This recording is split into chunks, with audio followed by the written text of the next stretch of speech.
Hey, hello everyone. Welcome. Hey friend. Hello my friend. Hey, How are you how are doing? you? So far so good. So far so good. Uh, welcome back home from the conferences. And as far as I know, you had a short vacation with your family. How was it? Yeah, it was fine. I mixed conferences and vacation. Yeah, That's good. That's good. in summer we can do that because it matches with school holidays. Yep. By the way, when does the school season start in Europe? Oh, basically holidays are July and August. In August? Yeah. In the United States, it's usually in the middle of August. So right now, parents have already been preparing. Whenever you go to any shop like Target or Walmart, etc., Amazon, they already Okay. sell you just the boxes with some of the essentials like that you need to buy for your kid, depending on a school grade.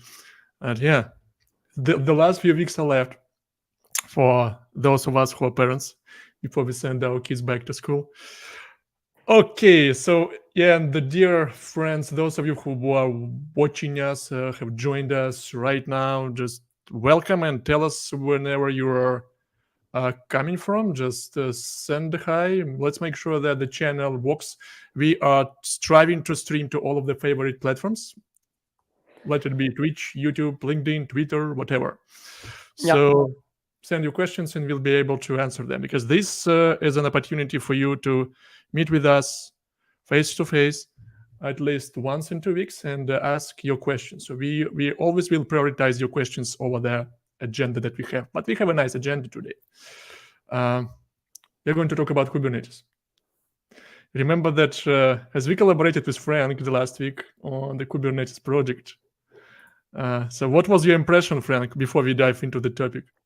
Kubernetes and YugabyteDB. yeah, sure. That was interesting because when you say that something can work with Postgres, then of course we want to try it with Yugabyte, especially when it's something that has to scale. And yeah, the idea was to replace etcd in Kubernetes because it's just a key value data store, but it can have a lot of data and needs to scale and needs to be highly available. Mm-hmm. Yeah, this is actually that's what you and I. That's what we like to do whenever you see something, some interesting application or some interesting platform. Let it be Kubernetes or Corn, or it can be anything else. We always want to try to switch from Postgres to YugabyteDB just to battle test our Postgres compatibility level. And stay tuned, folks. This time, when we were trying to switch from upgrade, like we were trying to start Kubernetes on YugabyteDB instead of Postgres, that was not a 100% lift and shift story. It was still relatively straightforward, but still, we spent probably a couple of days, considering the time zones, trying to optimize the solution. But that's coming later. So what we have a few highlights for you folks before we start with your questions or with this Kubernetes on YugabyteDB story. So, Frank, my friend, the first highlights belong to you. Tell us more about the DB Fidel and Hammer benchmarks. What's the matter? Yeah, so the DB Fiddle, it's something I use a lot with other databases, and now it's possible to use it with Yugabyte. I think the best is that I share my screen to show what it is, and we can put also a link in the chat. So basically, what is DB Fiddle? It's an online website, free, managed by someone who likes databases, of course, where you can run your queries on many different kind of databases. So there is Postgres, there is Oracle, of course, only the free versions of them. And now we have Yugabyte running on it. So basically, it's quite easy to choose a database like Yugabyte and run a query like select version. You can see the version, the Yugabyte version. And the same queries, you can just move it to Postgres and see how it works. And you have even different versions. So testing the Postgres compatibility is easy for a query to do that. Maybe I have an Yes, a question for you, because I don't use. I remember you mentioned this website several times since I joined the company, but I've never used it. Like, where this YugabyteDB instance is running? What's the instance? Who manages it? So basically, the guy who manages that, and I think there is more information in the about. So yeah, the guy who manages that runs that on micro VMs. And also, I exchanged with him, because the other problem when we changed the Docker image to run on Alma, that there were some incompatibilities with Firecracker or something. So I discussed with him, and finally, he's running a Docker file based on Ubuntu, and that works. Cool. So very small instances. Also,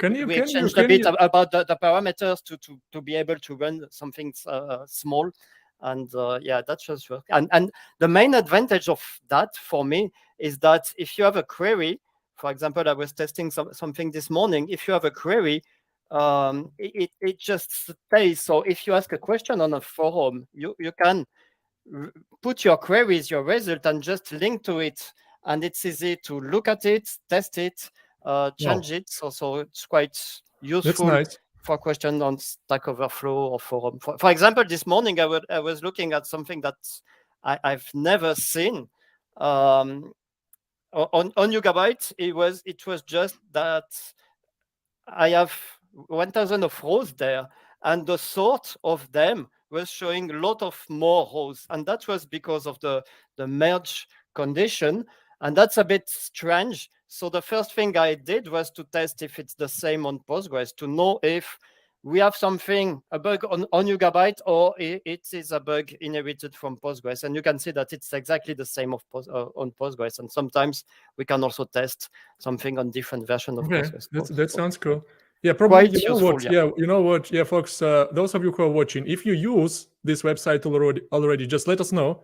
It's I'm personally interested to see how many of you are already familiar with this website, because I think that Franck, probably we should dedicate a separate session to this website, because I just want to go through some experiences. My understanding, you can create your custom table, right? You can then run your custom queries, and this whole instance is shared with everyone, right? It's not for performance benchmarking; it's just to validate your execution plans, right? And actually, the sharing, I think for some databases, it shares only the schema.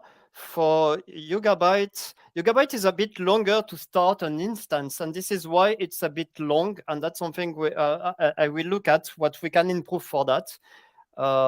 Depending on the database, some are longer to start, are not optimized to run something in 1 second. So this one may be long because they have really small VMs.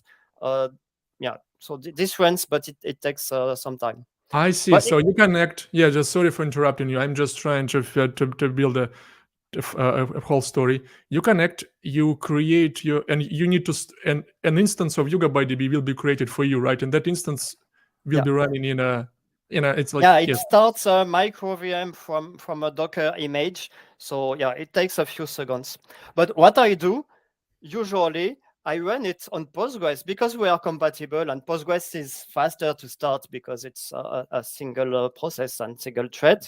So usually I run my query on Postgres, and when I have my different queries, the DDL, the DML, and all that, then I run it on Yugabyte, and it takes 2 seconds, and that's okay.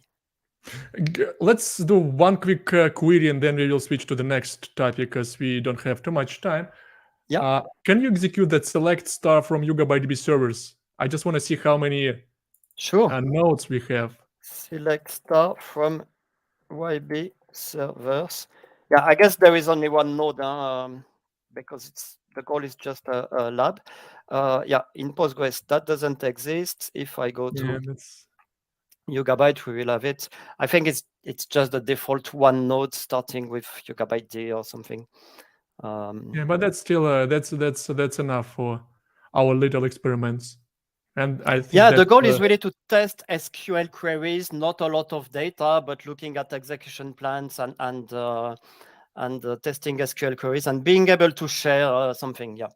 So that's only one node running One there. node. Yeah. Okay, cool, wonderful. So yeah, and Elder says Elder is watching us on YouTube. Hello. He says he never seen this before. Yeah, maybe I will But put the link in the chat. I think if I put it there, it goes to all chats. And yeah, it's quite useful. And the main page shows how many times it was used. And yeah, you see Okay, the popularity. popular databases, but also some databases. For example, I think SQL Server, because there are not a lot of free environment for it. It's used a lot. Maybe for Postgres there are more free environments. So Okay, yeah. All right. So another question from Elder, and sorry if I mispronounce your name. I apologize for that. Does it support the latest version of Postgres? Yeah, usually they upgrade. That's also what's nice with this site. It's really maintained, and you see Postgres 15 there. They have the latest version for all databases. Oracle 23c, Yugabyte. We are in 2.18. I don't know what are the latest version for DB2. Maybe this one lacks, but yeah, basically they run the latest versions. Yeah. Good, wonderful, thanks. Let's move on to the second highlight from you, Hammer benchmark. Let's try to keep it short this time, because I think this one will certainly, we will schedule a separate session for this one. Just because I know that you spend a lot of time on the research. Just share your updates. Yeah, and also I usually don't like benchmarks. So when I see a benchmark, I like to understand what was run, and it's just because I've seen a company running a benchmark between Citus, Yugabyte, Cockroach, and of course they were paid by Microsoft, and then it was faster on Citus, but then looking at it, it was completely different configurations, like no high availability on the Citus side, and for distributed SQL, you have high availability with replication. But also I looked at the queries. TPCC benchmark is a very old benchmark, and you see SQL without the latest features, and things can be optimized. And of course, each vendor can optimize for its engine. So basically, I've written a blog post about what I've tested. And the most interesting thing in the blog post was how to trace the different queries, because HammerDB just calls procedures, and how to trace the different queries to see if they can be optimized. Some of the settings remind me of our last week's yeah, exactly. Yeah. Kubernetes project, because folks, those of you who have just joined us, like probably 10-15 minutes later, we'll show you what we did to start Kubernetes on YugabyteDB, just Kubernetes itself. And we were optimizing several queries. So some of the statements like auto explains that every query execution plan for every query is printed into a log file. We use that with Franck for our project as well. It's useful. Yeah, that's a standard Postgres feature, easy to trace queries. Yeah. Okay. So thanks a lot, Franck, for the highlights. And from my end, I also got a couple of highlights. So where they are, I lost them, but I remember them. Yeah, I forgot to create a banner. I think that I removed the banner by mistake, but nevertheless. So my highlights are two, and they are conference related. We have a global hackathon coming, and this hackathon is gonna be, it starts on August the 1st. It's called CloudX Hackathon, and this year Yugabyte was invited to provide a challenge. So you can guess that we took this opportunity, and you can join this hackathon and build a global application using YugabyteDB. Okay. So and what's important, the hackathon starts online. So it doesn't matter where you live. It doesn't matter what's your time zone. August the 1st, just start coding, and we will be available for your questions, etc., etc.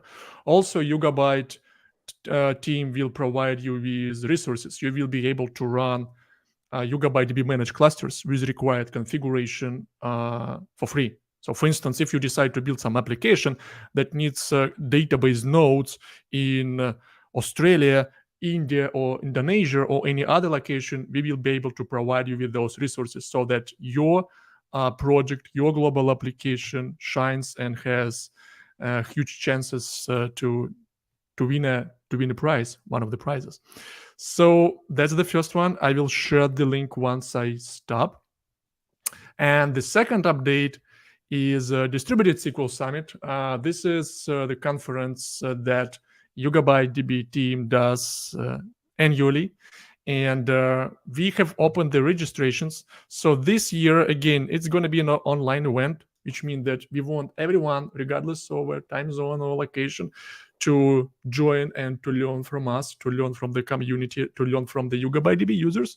So the registration is open right now, and we are just finalizing the agenda. So we have a couple of workshops coming, right? We can give some spoiler. Franck, what's your workshop is going to be during the summit? I don't know if the agenda is online. Not yet, not yet. If you want to talk, if you just want to give some hints what your workshop is going to be, you can share. Maybe not about the workshop, because I think I have also a session planned. So I have two things, and yeah, better read the agenda to be sure. All right. So then let me do this, my friends. Let me share everything, all these links with you. And then we will switch to the Kubernetes on YugabyteDB demo session. In the meantime, if you have any questions, please ask. So that's, okay, let's do the link hackathon. And we have Distributed SQL Summit. Distributed. And the agenda should be there soon. Yep. It should be available shortly. Usually there are technical sessions, but there are also customer cases and general sessions. It's not only, there are a lot of sessions from Yugabyte people, but also from customers, from users, from other people. Okay, so this and that. Done. All right, so let's talk about Kubernetes. As an introduction, just a quick check. If any of you uses Kubernetes, send us a note. We just want to see how many of you are familiar with this orchestration platform for our favorite containers. And that will help us to understand whether we need to dive into the Kubernetes internals. But how is it related to YugabyteDB? Kubernetes is an application, whether you like it or not. Yeah, that's a beast that can manage clusters of nodes of various varieties and schedule, etc., your pods. But it's also an application, and that application needs to store some metadata, some data in a database, in some kind of store. And historically, Kubernetes used etcd. etcd is very famous key value store. And that key value store is basically embedded and used by the Kubernetes since the inception. So, and what's the matter with the etcd? So generally, you will never be bothered about etcd until, let's say, you hit some scalability or availability problems. Because I personally, like several years ago, we collaborated with one company. That company they were running Kubernetes as a managed service, and their clients were running really big Kubernetes clusters, like counting hundreds and thousands of nodes. And etcd was a bottleneck. It was a big deal for them. They were switching to another distributed in-memory database to speed things up, so that Kubernetes can schedule and reschedule, etc., everything in a fast way.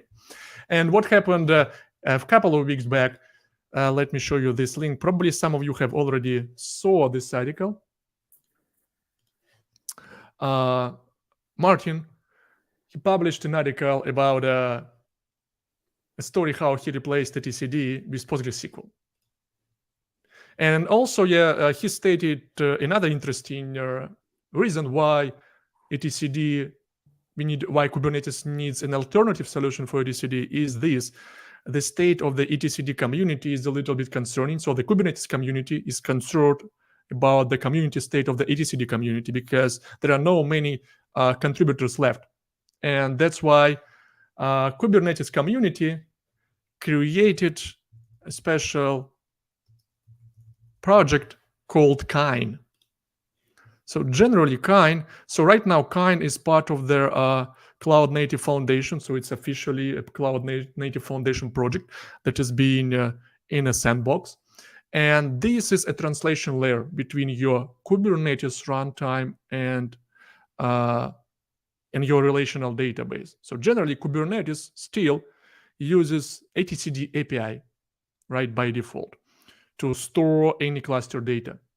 But if you use Kine, Kine will process these requests, and Kine will translate these etcd requests into a SQL queries of the following three relational databases: SQLite, Postgres, or MySQL. That's very exciting for... I really like SQL databases, and when I've seen that the goal was to replace a key value database with SQL database, then that's really the proof that SQL is not only for relational data. It's a general purpose database and can be used for key values, of course. Yeah, exactly. And that also was my thinking. Like after I read this article, where is it? Wonderful article, technical, straight to the point. You just have to be familiar with Kubernetes, okay? And it was a quick and Postgres used, and that was a fine story. And my intention was like, let's give a try to YugabyteDB because we are PostgreSQL compatible. And we chatted with Franck, and Franck, you remember, saying, yeah, sure, let's do that. So that was not a lift and shift story, but I will show you what happened, because eventually we had to create a fork of Kine, our own version of Kine, with SQL level optimizations. We did not change, the source code of Kine a lot. We just changed, the schema that we took the schema and queries that were the schema that was used for PostgreSQL, and we introduced several optimizations. So let's get to the business then. And that was also really funny because sometimes we test applications from Postgres to Yugabyte with thousands of tables, and we don't have to change a lot of things. And here, the schema, how many tables in the schema? One. It's just one. Yeah, one. Yeah. Makes sense, because it's a key value that data store. So you have a key and the value in the table, yeah. But still, there are a lot of unions, there are a lot of subselects, even with this small table. Let me show you the source code of Kine, because like, for instance, this is a default, this is a implementation for the PostgreSQL driver, for the PostgreSQL, if you want to use Postgres for Kubernetes. That's the table. It's simple, just serial, some state, etc., several secondary indexes. When it comes to queries, most of the queries were created generic, which means that they might not be optimal for every database engine. But let's take a look at these queries. I mean, many of these queries are, it's like chunks of the queries, but I can show you one of the slow queries that we're playing with. Like, for instance, here, like one select, another select, another select. It's like several subselects, and then you need to join. Like, it's still a single table. But so we have one table, and it is referenced 4 times. Let's count. 5 times. It's 5 times. 5 selects. Yeah. So that's why even though like we have one table, still that was a very interesting exercise. So eventually, let me show you like everything from start to finish, because our first step was, just to try to start Kubernetes on YugabyteDB without any changes. Just start a YugabyteDB instance and start Kine or start Kubernetes and see what happens, right? So I'm going to use my Ubuntu machine, and this machine runs in Azure cloud. I should have, I have a local YugabyteDB instance running because it's modern enough for the experiments. We are planning to deploy a final solution that will be running across multiple zones or regions, but that deserves a separate conversation. So right now, I don't have any relations. And if I use the same method that Franck used in the past, I have 3 database nodes, 1, 2, and 3, okay? Running locally. So the first step, and that's what we did, we wanted just, before even you start Kubernetes, we wanted to validate that kind, this translation layer, can connect to YugabyteDB. Okay, so let's do this exercise. And we are going to use, right now, we are going to use the kind default implementation. So I have this kind repository cloned on my Ubuntu machine. And for instance, if I use this command, I can start an instance of kind, and kind will connect to my local YugabyteDB cluster, this one, okay? There are no any relations yet. So let's do this exercise. Yeah, I need to download something. Yeah, looks like I cleaned my Go repository. That was not the best decision before the session, but it should finish pretty fast. So let me actually check, do we have any questions? We have some questions. Yeah, we have a question from Ashward on LinkedIn. Yeah, Ashward says hi to us, and we are pleased that you joined us again. Ashward, thanks for coming. So, okay, so let's get back to it. You see that we started successfully on YugabyteDB, some connection details, but we used Postgres implementation. We used PostgreSQL driver. So now let's just confirm that that's the case. If I check the schema, I have this single table and I have the sequence. That's it. That's all I have. Do I have any records? Let's check the count from kind. No, nothing yet, because that's kind. It's just bootstrapped it, and that's it. It's not Kubernetes yet. So that was a very promising, first step. And what did we want to do next, Franck? Start Kubernetes, right? Sure, and see how it works. I mean, there is no need to do premature optimization if we don't need to. So there are many things that just works. Okay, yeah. Let's try it. Yeah, so when it comes to Kubernetes, folks, actually, Martin, the author of the original article for Postgres, he used a default Kubernetes, what we call K8s. And there you need to deploy there are many kind of YAML files, several YAML files you need to follow. But eventually you need to start your kind instance. And then Kubernetes allows you to provide an external etcd endpoint. And you can and you can also use Rancher Kubernetes. I decided to use K3s. It's a lightweight Kubernetes. It's like a Kubernetes that can run in a single container. It's basically the same Kubernetes API, but it's just lightweight. And I selected it for this experiment. So if you want to start K3s, let me show you my process. So, okay, so I no longer need kind. I'm stopping this instance. Okay, stopped. So for the K3s, there is actually, you can also download it, you can install it, or you can use this special script. So what the script does, it will download it. You execute this script, and then that script, downloads everything you need, and then this script will start your server, your Kubernetes node, your Kubernetes control plane on my machine. And again, I'm telling Kubernetes connect to this Postgres instance. Okay, that's my local instance. So generally, where is kind? K3s embeds kind. So when you are starting any build or release of K3s, kind is already inside. The binaries of kind are inside. Okay. So now let's go back to my second window. If I execute select kind right now, it's still starting. I don't know why it's starting. It should have been completed fast. You said it always use kind, and by default, or you have the choice to use etcd or kind? You can use etcd. You can use etcd, but this is it's based on your data store endpoint. Okay, if you don't provide any data store endpoint, that it will be connecting to etcd. Yeah, it makes To the sense. local, yeah. Otherwise, it will connect to your relational database using Kine as a translation layer. Yes, something is wrong with this. I think this is might be related to the. Usually, it always would have started successfully. Let me actually check sudo ps. Well, you do that. Maybe I will mention that running a script from the web, from a URL, is okay in a lab. Usually, if you want to run it in any other environment, better to look at the script, download the script, and then run it. But it's quite easy to have a one-line command where you just curl and run the script. Yeah, looks like it was that was grep. So for some reason, I don't know like why it doesn't start. Let's do this PSK3S. Yeah, let me stop this server.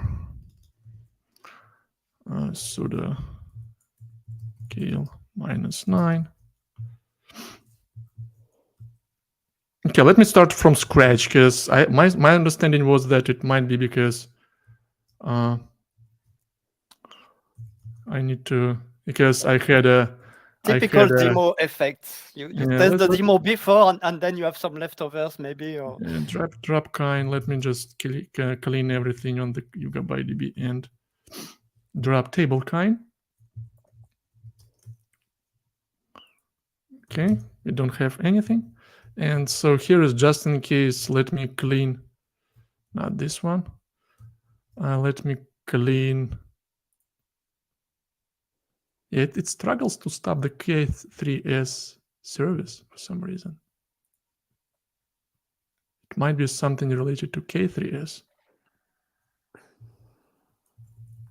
So nobody in the chat is using Kubernetes apparently.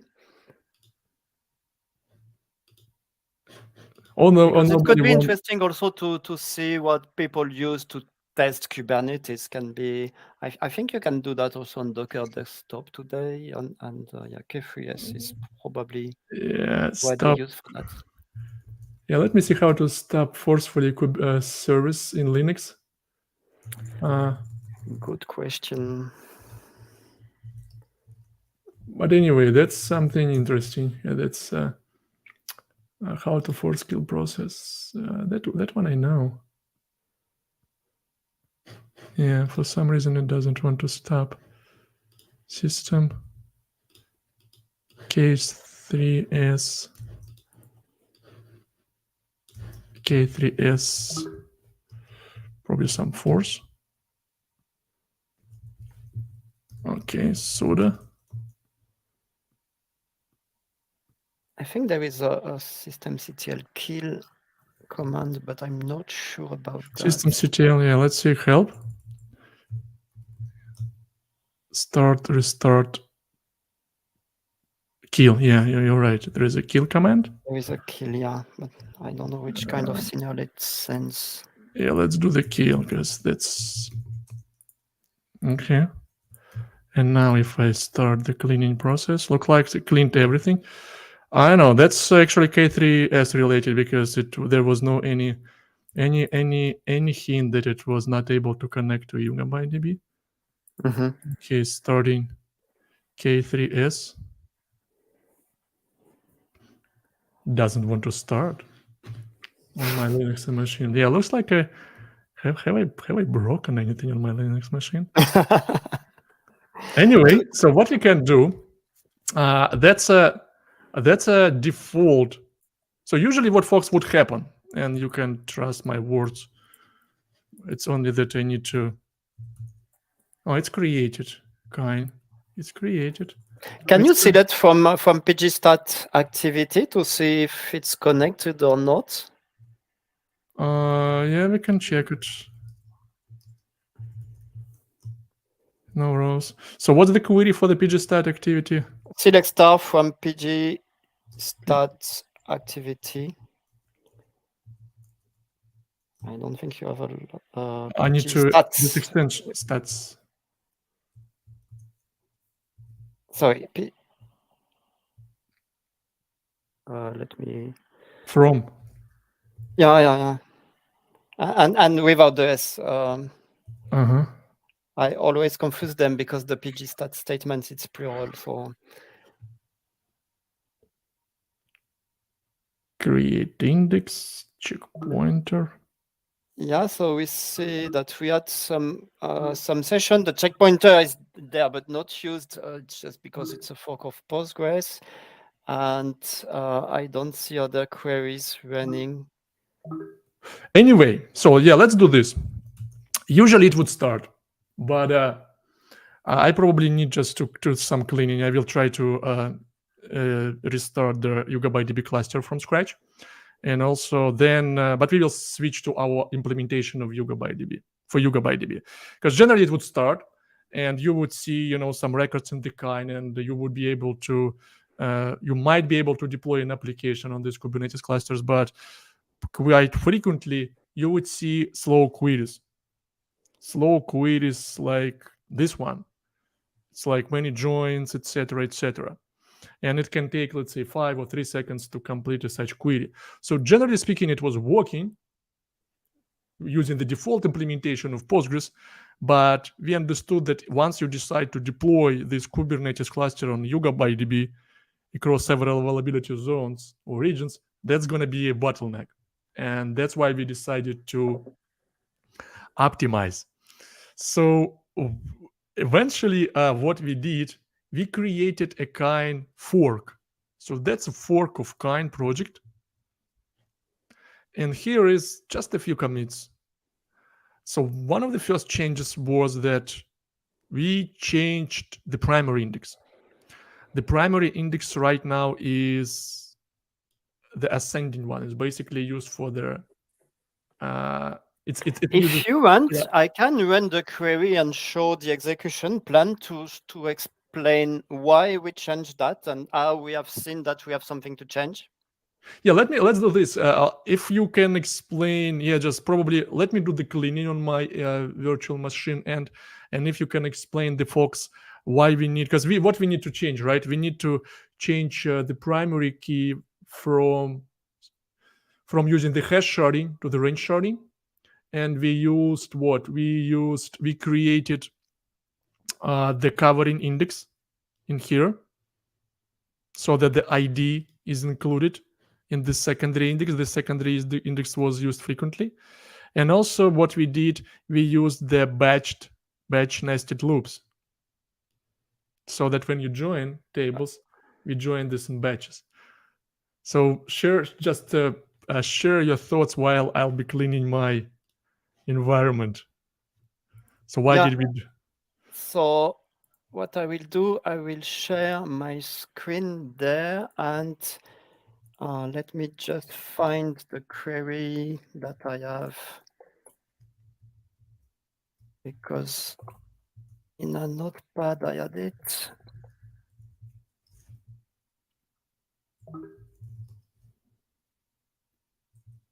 So I'm connecting to a lab where I will create the table as it was created originally with the code before any change. Here it is.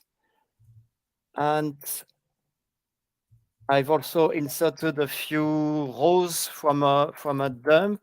Select star from 9, select count maybe.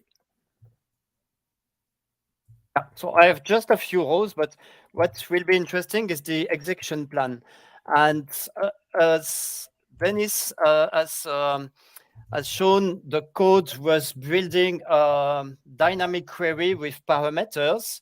So to run it the same and test it, I just prepared a statement with the query that was run. That was the query that we have seen in the slow statement when running it on Yugabyte. And because I have some data there, I can execute it and I see the result. It's not too long, but of course, if this query is run a lot by many sessions concurrently, then it can be long. So if you want to check the scalability of it, the best is to explain it to see the execution plan. Exactly. And we have this long execution plan because we have seen that the kind table was read many times here. And what I do when I have a long execution plan, I don't want to waste my time on all part of the execution plan. I'm looking at the execution time. So that was 130 milliseconds, the total time there. And then I will look where it is. For example, here, I probably have something that is not optimal because I see a sex scan, but I don't really care because it's just 3 milliseconds within 130. So what is long in this execution plan? I see the 130 there. I see a nested loop here with 129 between one that is fast, 5 milliseconds, and another one that is fast, but run many times. So that's the nested loop join, which reads 208 rows from the outer table and goes that many times to the inner table with an index scan. And this is where we can optimize some things that are specific to Yugabyte. This is long because in Postgres, when you do that, it's already not optimal, but it reads only from memory. In a distributed database, it may have to read from other nodes. So for this, we have a very nice optimization that will come as a default in future versions. For the moment, it's not enabled by default. It's nested loop batching, batched nested loop, where we set a size. The default is 1, so no batching. And with no batching, you just see nested loop as in Postgres. But when we set that to 1000, why not? Then if I run the same query, the same explain, I can already see that it's faster. And I see that I have a batch nested loop there. And the difference is that instead of 200 loops going to the inner table, we have only one because it was batched, sending an array with all the values. So that's an optimization. If you test an application from Postgres to Yugabyte, it is a good idea to set batch nested loop because you probably have this kind of issue, and that's why we have implemented this feature and why it will be the default soon. Yeah, it makes sense to make it default because it definitely helped us a lot. And then in the meantime, for folks, while Franck was explaining you why we eventually had to create a custom version of Kine with those optimizations, I managed to clean my virtual machine environment. So I've got the default instance of Kubernetes running on the default instance of Kine. So let me show you. Yeah. So it started. It's not our fork. It's just this default K3A's deployment that you can pull from the internet connected to my YugabyteDB cluster. And here is, if I do the count right now, you can see there are, not this one, you can see, let's say, count Kine, how many records in the Kine table. Yeah, it cleans. Actually, it does compaction as well. It does compaction, but generally it started. And if I probably do something like kubectl get nodes, you see it's running. It's running. It started, and generally it works.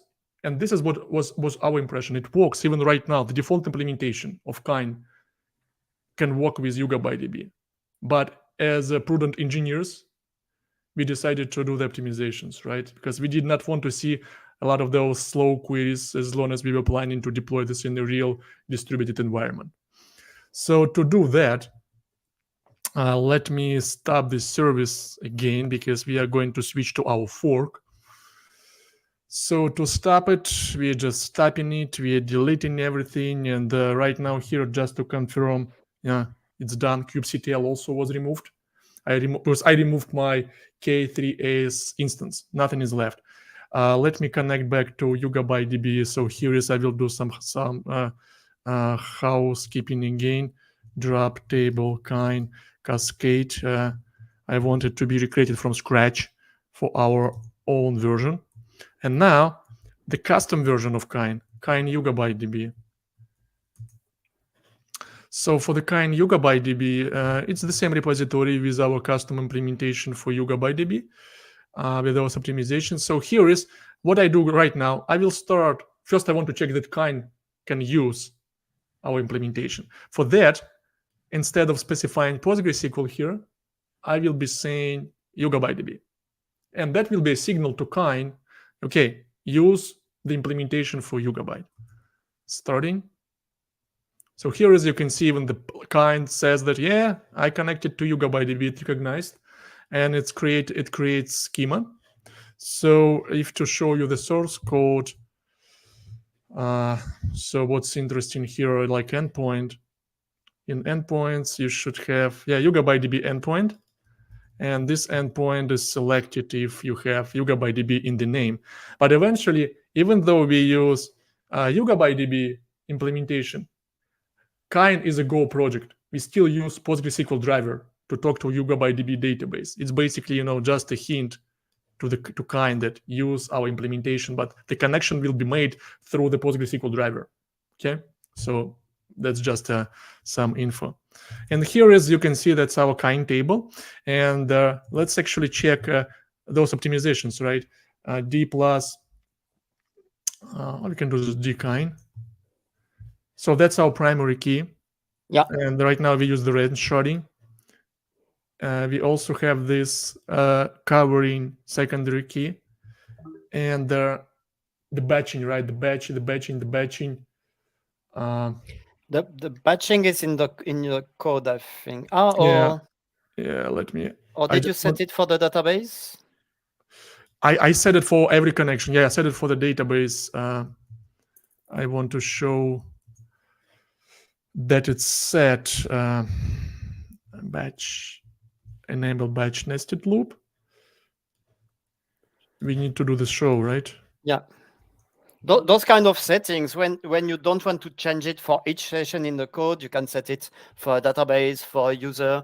And this kind of setting should optimize every nested loop. So it's a good idea to set it at database level. So done, right? So it's optimal. So what was the next step? Because we've got the Kine working. So right now we want to run Kubernetes using this Kine version. And as long as we used K3s, as I said, K3s embeds Kine binaries into its own distribution. So what I had to do, I had to build a custom version of K3s. So that's the K3s repository on the same machine. I had to do one change. So in your Go mode file, because for this custom Kine fork, where is the custom one? Yeah, this one. I'll show you. We have releases. Kine. No, where is my repository? So we have releases. We release the version, and this version can be used by K3s if you want to build it from sources. So you just need to do this. You go to the Go mode file of this Kubernetes thing, and here is, you can find, no, it's better to use Nana. You do Nana, Go mod, and here is, you need to search for Kine. So you see, we use the following repository with the fork. So when I will be building the Kubernetes from sources, it's basically, this is what's used by default. That's a default repository for Kine, but I'm saying that when I'm going to build Kubernetes source from sources, please use this version of Kine. And that's our fork that supports optimized version for YugabyteDB, okay? We are not going to build this from sources because it can take 20 or more minutes, but it's already there. It's in their artifacts repository. That's the binary executable. So let me do this. No, this one we did. Well, you run that. I say that there is a command from Rohan saying that it feels that when comparing K3s to Minikube and other local cluster for Kubernetes, Kind is probably the best one. Yeah. And I see that we have also a question about something different. CDC, we will see that at the end and maybe. Okay, yeah, sure. We are almost done. So generally, that's the logs, and with this distribution, that's my custom build. I show like all sort of logs info level. That's why there are so many prints. But let's check what's happening here. Yeah, that's that's my Kubernetes. That's my YugabyteDB cluster. And here is a lot of stuff is happening. You see, like Kubernetes generates a lot of the records. Let's see if I keep doing this. Okay, so something is happening. Let's make sure that Kubernetes is running. For that, I have this. Let me go to the source code distribution artifacts. And here is sudo k3s kubectl get nodes.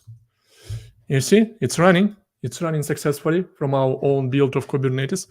And final step, let's make sure that this cluster can be used by any application, because right now we don't have any pods, we don't have any deployments. Let's see deployments. Yeah, I guess the more resources you have and the more records in Kind you have. Yeah.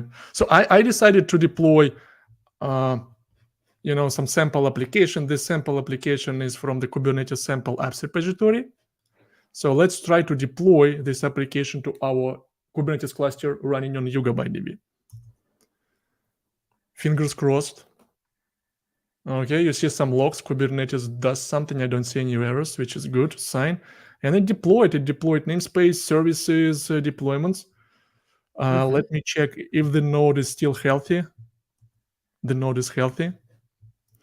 And finally, let me do this. Let me print everything that is related to this application. Yeah, we have several pods. Yeah, looks like this application is comes with several microservices. You have deployments, you have replica sets, you have services, etc. So the app, the state is, I love the state. Everything is running, everything is ready, and which means that Kubernetes works on YugabyteDB without any issues. But I think that this one, yeah, this is the front-end web service, and we can connect to it just to make sure the application can respond. So let's do this curl. And the port number is 80. So let's see what's going to be the response. Yeah, I can see some JavaScript, and then the loading happens in background. I just don't want to run this in the browser. But that's it. That's what we managed to do. So generally, right now, what we have to the left, we have a Kubernetes itself running on YugabyteDB cluster. It's still locally, but stay tuned for the next chapter. And we managed to deploy an application, and this application responds to us. So like the whole stack is good. So whenever you need to deploy Kubernetes that needs to manage, let's say, dozens, hundreds, or thousands of nodes, and you have a lot of application deployments, you can consider YugabyteDB as a scalable and fault-tolerant solution. So that's the purpose, right? Any final thoughts on this, Franck? Yeah, and what is nice also is that you had to do some optimization, but that was about the structure of the table, that was about settings, but the query, even if the query is not so nice with those many subqueries, you didn't change it. So exactly. That's interesting. When we port an application from a database to another, of course, we will have to think about the schema, the primary keys, but we don't want to change the thousands of queries that we have in the code, and that's very interesting. Okay, yeah, exact. All those changes were schema level changes. I remember, like we were schema level and the batch nested loop. Exactly. And even if queries are not that optimal, it should work. Yeah. If we decide, like with our next step, when we want to deploy this solution across multiple availability zones and regions, we might want to change, some of those queries, but right now we don't see a reason for that. because it just works. Yeah. And probably like once or maybe not, because once it is sharded, it's sharded on a key, so the key value store will be distributed. I think even if looking at the execution plan, even if there are a lot of tables in this one, a lot of rows in this table, it should scale. And I think that you have already answered this question, right? We have a question. Yeah, it was more a comment about the different alternatives running Kubernetes locally. Yeah. Good to have feedback on actually, that. I came across K3S because when I was doing my first experiments with Kubernetes a long time ago, I used Minikube. But right now, I'm glad that we have, something more sophisticated such as K3S. And you have another one, like how it's called, Rancher Kubernetes service. Rancher, yeah. Yeah, it's like there are many options. Kubernetes is live and blooming. So thanks, folks. So if you have any other questions related to this, please ask. We had a question about CDC. Yeah, we have a question from Ashward. Yeah, I think that will require a lot more. It's about troubleshooting with CDC, and we can think about it. Ashwar, you can also contact us on Slack or whatever the channel if you want to look at it, and maybe we can also look at it deeper. Troubleshooting takes always more time, and on CDCs, the features are evolving also, so there are more and more on it. Yeah, probably. Yeah, the best way is just to tag us, Franck, me, or anybody else on the Slack community and share your logs. Just share your logs, provide more details. Yeah, or maybe open a Git issue, because that's also the way we improve the product. It's not only about things that works or doesn't work. If things are difficult to troubleshoot, then it's good to have this feedback from the community and improve that.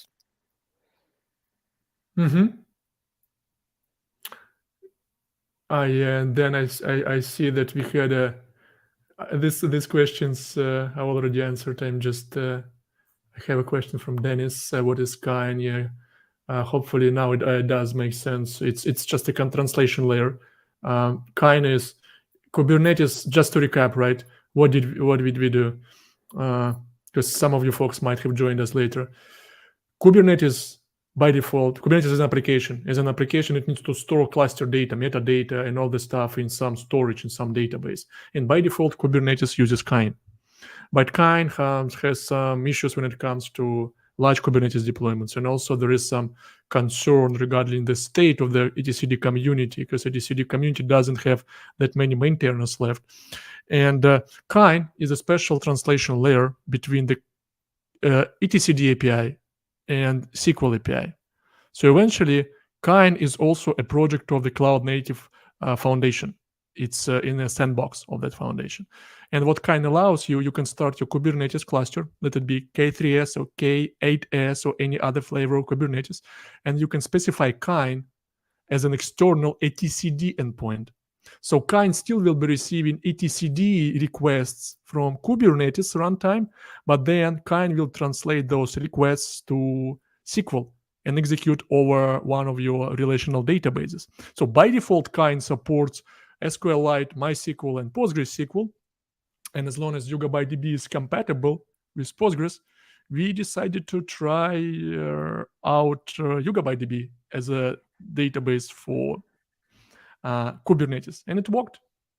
We did some optimizations, but even the default version of Kine that is created for Postgres, it also works. There are, just sometimes some slow queries warnings that we decided to fix in our custom fork. Hope it makes sense. Yeah, I've put the link to the project, the Kine project, where there is a description. Wonderful. All right then. So, and that's we are wrapping up the hour.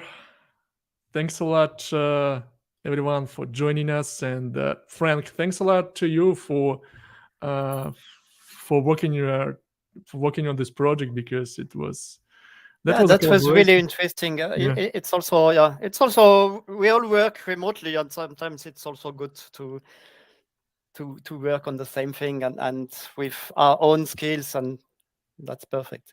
We have also a comment in the end. Every IT system needs a data store. Yeah, every system needs a data store, and can be replaced by a SQL database. Yeah. It can, but sometimes, the lesson that we also take, it's not always a lift and shift story. Sometimes, usually it should work. It's highly likely that your solution will start on YugabyteDB without any issues, but when you start putting some real load on your solution, you might discover that some queries need to be optimized or some schema changes need to be introduced. This is what we discovered with Kubernetes and Kine. But generally, before that, everything worked like, and it's only when we started, let's say, checking the logs, what's happening. But that's a valid statement. We can stay for extra 5 hours, for not 5 hours, for extra 5 minutes, folks. If you have any other questions, we can keep this stream open for the next 5 plus minutes. Yeah, Juan is asking if we support full PL/PG SQL. Yeah, exactly, full, because we just use the Postgres code for that. We have plugged a fork of Postgres on top of the distributed storage engine, and all PL/PG SQL is there. Yeah. Actually, let me show this, because our dear colleague Breen, he created a project. I'll show you the screen. And he actually... So Breen was the PL SQL product manager at Oracle for 20 years. Oh, maybe a lot more. And then he moved to Yugabyte, and then of course he was testing in all possible ways the support of PL/PG SQL. Yeah, and he created a wonderful repository. So one of those repository is, I forgot the name. Probably it's something like use cases.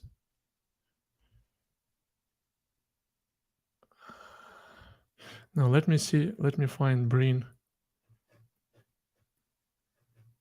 Yeah, I'm searching if I have the info somewhere. Yeah, I don't remember the link.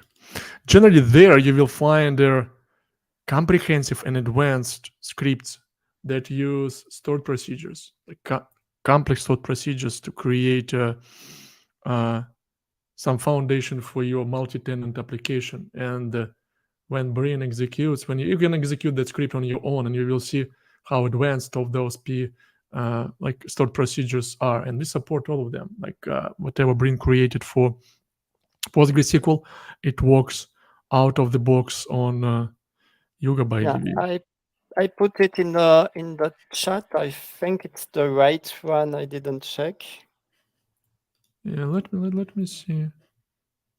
Yeah, it's YSQL case studies. Yeah, it's like studies, yeah. Case. Yeah, this one. So you can run one of the scripts and you'll see how advanced a lot of those. Like these are the functions. It's just one of the samples. It's just all written in PGP-SQL. And just take a look at this. And all this stuff. And there are many, like a lot of scripts like this. When you install your data, when you install your code, and all this, like take a look. And this works without any issues with both Postgres and this one is called Artshell. The idea is that you can build an application where all your logic is in PL/PG SQL, and that helps to encapsulate for the API to your application. It's an architecture choice, of course, to do that, but then you are sure that you expose encapsulated procedures and functions where you manage everything, the implementation, the error messages, the exceptions, and of course the security. So that's the idea of the Artshell around procedures. Okay. So any other questions, folks? Feel free to ask. Feel free to ask. And if not, then next time. Yeah. There is always the future. Future is coming in 2 weeks. Yeah. Okay, looks like that's it. And again, thanks a lot for everyone to join. Thanks a lot, Frank, for being with us here today. And you can always, bother us on Slack. And also, if you want us to cover any topic next time we meet in 2 weeks, if you want us to cover any topic, just find me and Frank in Slack or Twitter, LinkedIn, and propose the topic, what you would like us to show, to demonstrate. We are open to your questions. Or if you also have a story to tell, if you have some use case, you had some interesting solution, or you had some challenges with YugabyteDB, you want to share this story with the community also, we will be happy to host you and get you presenting to the community in one of our future episodes. Rohan, we shared this repo link. It should be in LinkedIn. Yeah, Alexa, our colleague, she's keeping an eye on LinkedIn because we are streaming from a different platform, but we stream also to LinkedIn. She will share the link with you. All right. Okay. Bye. See you in 2 weeks. See you.